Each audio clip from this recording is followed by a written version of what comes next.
¿Cuál es el futuro procesal inmediato del expresidente Pedro Castillo? Nos acompaña aquí en el estudio uno de sus abogados asesores, el jurista argentino, el señor Guido Leonardo Croxatto. Abogado Croxatto, muy bienvenido. ¿Cómo estás? Gracias. Usted ha sostenido en otras entrevistas aquí en Europa que su defendido, el expresidente Pedro Castillo, nunca tuvo intención de quebrar el orden constitucional a través de su fallido autogolpe de Estado.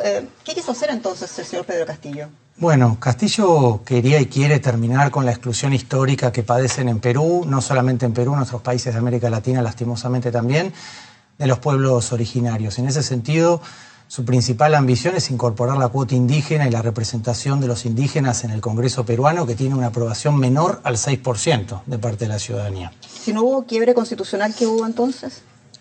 Un llamado social a una propuesta distinta, a un sistema institucional que no está funcionando y no está funcionando ahora tampoco con 70 muertos, que parecen no conmover todavía a la comunidad internacional. Pero en ese llamado el abogado, el expresidente cierra el Congreso, establece un toque de queda, llama a intervenir el Ministerio Público, toma decisiones que vimos en el Perú en el año 92 con Fujimori. Bueno, pero no se puede asimilar porque en todo caso es una tentativa. Como el Congreso no fue disuelto, es que lo vaca. Y mi principal argumento es que incluso si uno está de acuerdo con esa tesis, que yo no comparto, pero incluso si uno la comparte, el mayor problema con la vacancia de Castillo es que es ilegal en términos procesales. El procedimiento que llevó adelante el Congreso es inconstitucional, no corresponde, y ese es el eje de mi argumento. No es de fondo una discusión política, es una cuestión técnica. Hay artículos del reglamento del Congreso y de la Constitución que no fueron respetados, y esto es grave. Pero usted dice que no es constitucional, sin embargo fue el Tribunal Constitucional el que pidió la activación de este mecanismo al Congreso Nacional de Perú y a la Fiscalía. Es muy interesante lo que estás mencionando. El Tribunal Constitucional también incumple con la Constitución peruana, porque a través de un pronunciamiento declara, entre comillas, resuelta y legal la crisis que venía viviendo Perú, con lo cual da por agotada la vía interna, habilitando la esfera internacional. Por eso nosotros ahora nos concentramos en el sistema interamericano, el que le pedimos que restablezca el Estado de Derecho y la legalidad en el Perú y en el sistema de Naciones Unidas. ¿Han activado el sistema interamericano de justicia? Claro, por supuesto. Hay una medida cautelar y con Zaffaroni, que es mi mentor y mi asesor en la defensa de Castillo, vamos a presentar otra, pero centrada, como te decía, en la violación del debido proceso y de los derechos y de las garantías de nuestro defendido, que me parece la parte más grave, porque yo escucho en muchos medios peruanos, incluso los más serios, que el gobierno de Castillo fue malo, pero incluso si un gobierno es malo, uno no está habilitado a tirarlo por la ventana de cualquier manera. Hay reglas procedimentales que uno debe respetar, y en este caso no han sido respetadas. Pero ese es el problema. El presidente también puede ser malo, la situación puede ser mala. Lo concreto es que el presidente de Perú cerró el Congreso en una situación que no le autorizaba. No lo cerró, intentó en todo caso y no lo logró. Por eso los penalistas de la Universidad Católica de Perú, con los cuales coincido, hablan en todo caso de una tentativa. Y el juez San Martín tiene una frase insólita donde justifica la prisión preventiva de Castillo. Dice, en otras circunstancias de tiempo, lugar y modo. Pero nosotros los penalistas sabemos que los delitos se configuran y se juzgan en circunstancias puntuales y precisas, no en cualquier otra circunstancia. De hecho, el juez está reconociendo que no era peligroso lo que estaba haciendo Castillo. Pero usted está de acuerdo entonces, o no está de acuerdo con la semejanza a Fujimori, pero aquí le parece que la diferencia es que no se consumó. Usted dice, insiste que no se consumaron las órdenes. ¿Hubo órdenes concretas del presidente? No las hubo. Hubo un discurso. De hecho, los propios oficiales aclaran que no hubo orden. Pero te quiero aclarar algo que me parece muy importante. Vos lo estás comparando con Fujimori. De hecho, Castillo está preso en el mismo penal donde está preso Fujimori. Y Fujimori está preso por delitos de lesa humanidad gravísimos en la historia peruana. Y dos comentarios quiero hacer al respecto. La primera es que pese a que Fujimori está preso por crímenes de lesa humanidad gravísimos en el Perú, las leyes antiterroristas de Fujimori cuestionadas por Amnistía Internacional se siguen aplicando aún hoy para criminalizar la protesta en el Perú y asesinar personas. Ya hay 70 personas que fueron asesinadas, no por el gobierno del Castillo, sino por el gobierno que está en la actualidad ejerciendo el poder político en el Perú. Y segundo, y con esto termino, discúlpame, Amnistía Internacional hace una semana, y nadie puede acusar a Amnistía Internacional, que es un organismo prestigioso, de estar con Castillo, sino de preservar los derechos humanos.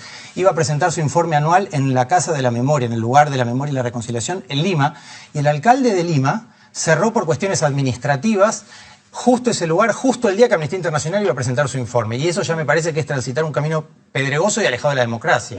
Le doy el punto, no es posible comparar la situación de Fujimori, porque eso es una persona que cometió delitos de lesa humanidad gravísimo. Sin embargo, aquí lo que sigue se está poniendo en tela de juicio es que el presidente, usted se entiende en otras entrevistas también a decir el señor Pedro Castillo, el maestro, el señor Pedro Castillo no era maestro, era el presidente, por lo tanto el ciudadano con más poder en ese momento en el Perú. Con más poder político, no con más poder económico. De hecho, no podía ni salir del país, Jenny. Yo estuve con el presidente de México y él me contaba que es la primera vez que un presidente de un país no puede, siendo el presidente, que puedo decir la persona con más poder, el Congreso no lo dejaba ni salir de su propio país para representar los intereses de los peruanos. Pero cuando sucedió todo esto, el señor Castillo estaba acorralado con investigaciones de corrupción, él y su familia. No, más bien estaba acosado y hostigado por una justicia que ha demostrado históricamente, no solo en el caso de Castillo, hacer un análisis jerárquico de cuáles vidas valen más y cuáles vidas valen menos. Yo creo que si Castillo no fuera un maestro rural pobre serrano que viene de la sierra, su situación sería muy distinta. Si no fuera entonces si no está a lugar este proceso de traición y este proceso de corrupción, entonces ¿usted cree que Pedro Castillo no tiene responsabilidad de nada de lo que pasó? Yo creo que tienen que respetar el debido proceso y a él, como a cualquier imputado,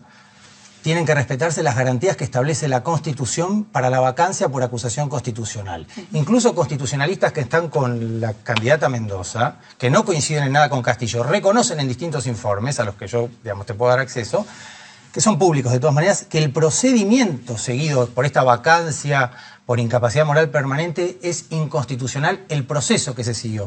Yo incluso puedo coincidir en que el discurso fue, yo no comparto esta tentativa, yo creo que él está proponiendo una reforma constitucional incorporando la cuota indígena de los pueblos históricamente excluidos.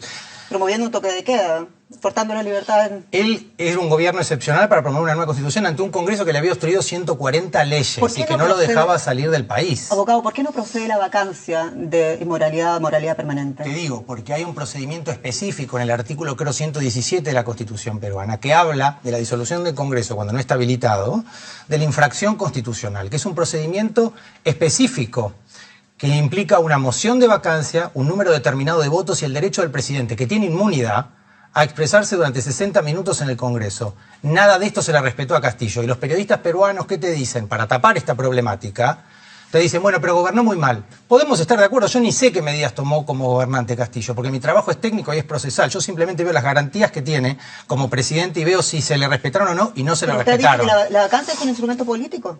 ¿Acaso contra Castillo? Claro, pero hay reglas para llevar adelante una vacancia y en este caso no fueron respetadas, este es el problema. Pero no habían prosperado, no tenían los votos y que muy probablemente todos los analistas... Pero si no tenían los votos es inconstitucional lo que están haciendo, porque el Congreso tiene que reunir los votos. No había vacancia hasta que él hizo lo que hizo.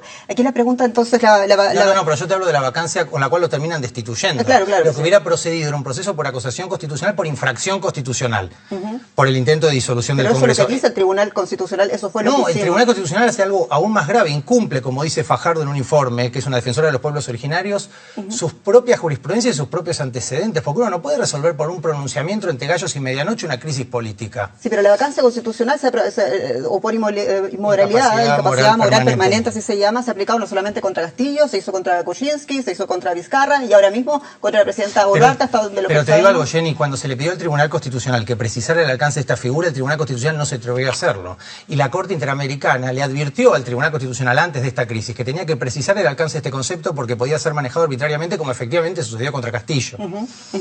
Muy breve, usted ha criticado, sin embargo, el sistema interamericano de justicia de derechos humanos, hablo de la Comisión y de la Corte de la IDH, de la Corte Interamericana, además de algunos gobiernos progresistas, a excepción de López Obrador y Gustavo Petro. Sí. Entonces, ¿no le habla todo esto de que en verdad el mundo de derechos humanos también tiene sus serias dudas respecto al caso de Pedro Castillo? Pero se tienen que informar bien, por eso para mí en el fondo es, hoy me decía una colega tuya en una entrevista que di a la mañana a otro medio, ¿por qué hace falta ver tantos presidentes para defender una causa que es tan ostensiblemente o procedimentalmente justa, más allá de los que nos parezca Castillo como imputado? Porque si fueran los derechos procesales de Fujimori, yo te estaría acá diciendo lo mismo, más allá de que me haya parecido un horror su gobierno. Me vinieron a visitar a la Argentina mujeres de AMPAEF, esterilizadas forzadamente durante la dictadura de Fujimori. Pero eso no implica que uno no respete los derechos procesales de una persona, sea Fujimori o sea Castillo. Y el problema grave acá es más técnico, no es tan político, es procesal. No se le respetaron las garantías del debido proceso a un presidente. Nos caiga bien o mal, sea de una tendencia o de la otra. Y eso es lo verdaderamente grave para el futuro de la democracia en el Perú. Porque si no se resuelve esa crisis procedimental, va a volver a suceder a cualquier presidente. Abogado Guido Leonardo Croxatto, muchas gracias. Por favor, Jenny, gracias a vos.